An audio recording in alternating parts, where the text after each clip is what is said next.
In the sphere of economy, agriculture continued to receive the attention of the government as ever before.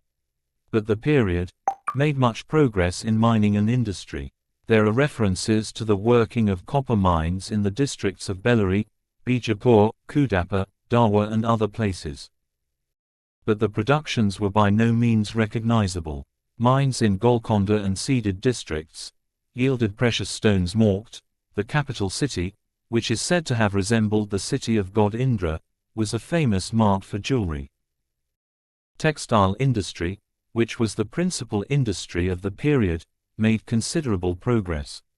Cloth was manufactured in sufficient quantities to meet internal demand and to leave a large surplus for export. Gujarat, Bihar, and Telangana were noted centers for the manufacture of cloth. Foreign trade must have been handled by the Arab merchants who had by now become intermediaries in India's overseas commerce. There were pockets of Arab settlements on west coast. Though they were the settlements of traders, they also indulged themselves in conversion activities. It is said that the Rashtrakuta rulers did not take serious note of it as the number involved was negligible. Pack of bullocks and ponies constituted the chief means of transport. There was no state currency under the Rashtrakutas. Thuo records refer to gold dramas. Barter system was in vogue. Religion and literature. If monuments are any indication for the prevalence of religious persuasions, all the three main religions, Hinduism, Buddhism and Jainism, were followed by the people during the period under review.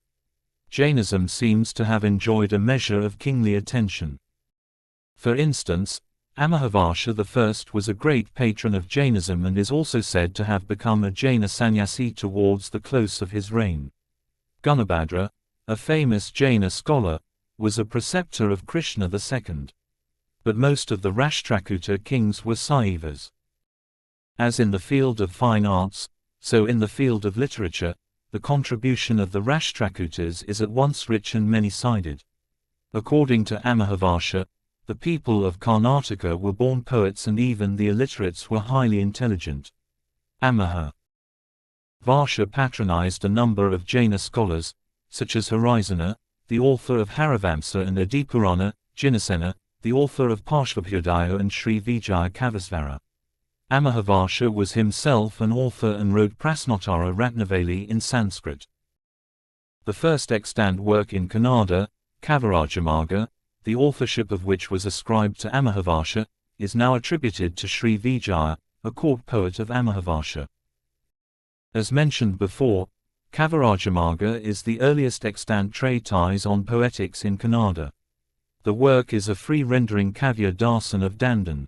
It mentions some early authors on Kannada prose and poetry such as Vimala, Adaya, Nagarjuna, Jayabandhu and Vanita, which enables us to place the rise of Kannada literature.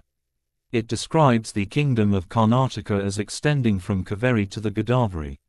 It also describes the personal character of the emperor, Amahavasha, and the contempt 115-388th condition. Krishna III was also a liberal patron of literature. In his court flourished two great Kannada poets, Pampa, Ponna and Chavandaraya. Chavandaraya has written the earliest Kannada prose work Chavandaraya Purana. Pampa wrote Adipurana and Pampavarata in Kannada.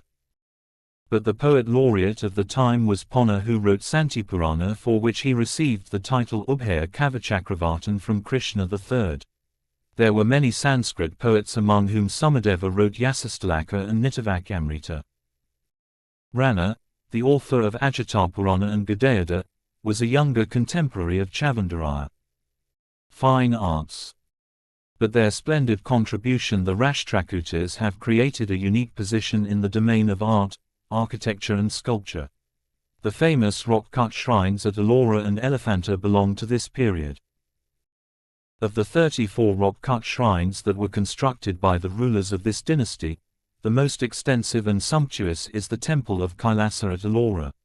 This celebrated temple is hewn out of a rocky hillside with all the details of temple complex by Krishna I in the 8th century. It closely resembles the Loksvara temple at Pattada Kal.